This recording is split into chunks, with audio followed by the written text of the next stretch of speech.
Hello. In this video, I'm going to do a quadratic function exam style question. Here is our question, really typical exam question on quadratic function. Here is a ball thrown upwards, and here is the height of a ball. And then there are questions related to this function. Now, if we look at the function, the graph of the function is parabola opening downwards.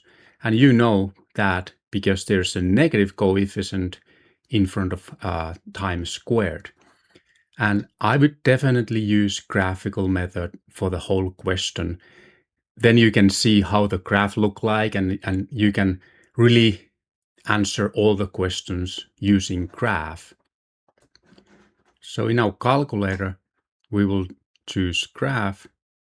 And we will type in our function here, minus 4.9x squared plus 12x plus 5, and press enter.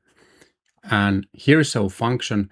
And this is what typically happens, that you are not seeing everything you want to see. So you have to change window setting. And that happens by pressing menu, window/zoom, and then I'm used to do window setting manually, choosing this window setting. And X minimum, well, that's time. So starting from -1, that's fine. We can go up to 5 seconds. Then Y minimum, again, some small negative number is fine. Then we have to go a little bit higher than 6.6 because we didn't see the maximum point of the parabola. Let's try 15 here. And this is proper window setting. Now we can see everything we need to answer our question. Our first question is, write down the height of the ball at the instant it is thrown, meaning when time is 0, what is the height of a ball? Now, in this question, we wouldn't need calculator because we can see from the function that if we replace t with 0, this term was cancelled, this is cancelled, or those both are 0, and all that is left is 5. So initial height for the ball is 5 meters. And here's calculation, but really you wouldn't have to calculate that. It's 5 meters. Now for the next question, we will need our graphing ability of our calculator. Our first question is find the maximum height and the value of time when that happens. And here we can see maximum in our graph. So we press menu, analyze graph, and from here we can find maximum. First, we have to set lower boundary, and we have to go to the left of the maximum, and then upper boundary, we go to the right of the maximum, and we click enter.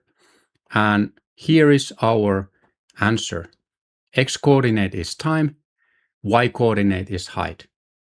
But here is something you have to be really, really careful. If you would round this answer to 3 significant figures, we would actually get a wrong answer. We would round this height of the ball to 12.4 meters, but that would be a wrong answer. And that's a part where you have to be careful. What we have to do here is we have to add some decimals, or actually 1 decimal more, to make sure how our answer will be rounded up. So here you press menu and you have settings here. So it depends on your settings how many decimals you see in your answer. I have now floating 4 numbers seen, so I need to add at least 1 more, so float 5. And here you can see that now the answer is not rounded up to 12.4, but it actually rounds up to 12.3, and that's our answer. So that's the tricky part. Make sure that you are seeing enough numbers to make the proper rounding into your answer.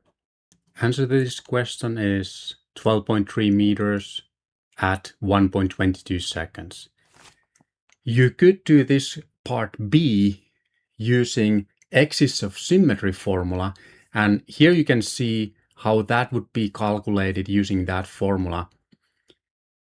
So you could use graphical method or use this axis of symmetry formula to find the answer for the maximum height. Then our last question, find the value of time when the ball hits the ground. And we go back to our calculator where we can see that our ball will hit the ground somewhere here. And that's called a zero of this function. And you can find that by pressing menu, analyze graph, and here is 0.